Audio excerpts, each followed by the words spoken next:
Se o Bloque Nacionalista Galego sigue defendendo tanto a Zapatero como ao Goberno de España, que polo que se ve xa se estendeu a corrupción a todo o Consello de Ministros, pois o BNG terá que dar moitas explicacións, porque eso que di de que non teñen casos de corrupción nas súas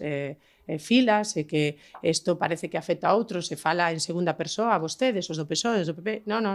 é que o Bloque Nacionalista Galego tamén ten persoas condenadas por corrupción. Eu lembro aquí a exalcaldesa de Melide, condenada a 1 ano e medio de prisión e a 3 anos de inhabilitación por un delito de prevaricación, ou ao exalcalde de Porriño, tamén condenado por prevaricación a 8 anos e medio de inhabilitación, ou a unha concelleira de Fene por prevaricación, e, bueno, podíamos decir algúns máis, pero creo que todos os coñecemos e xa está ben de que intenten enganar a cidadanía e de que eles ahora se quedan vestir de blanco cando eles están consentindo, impulsando e mantendo a corrupción do Goberno de España. Non hai máis corrupción que esa, a que é a de soportar un goberno corrupto como está facendo o Bloque Nacionalista Galego. E, por tanto, tamén ten manchada as súas siglas coa corrupción do Partido Socialista.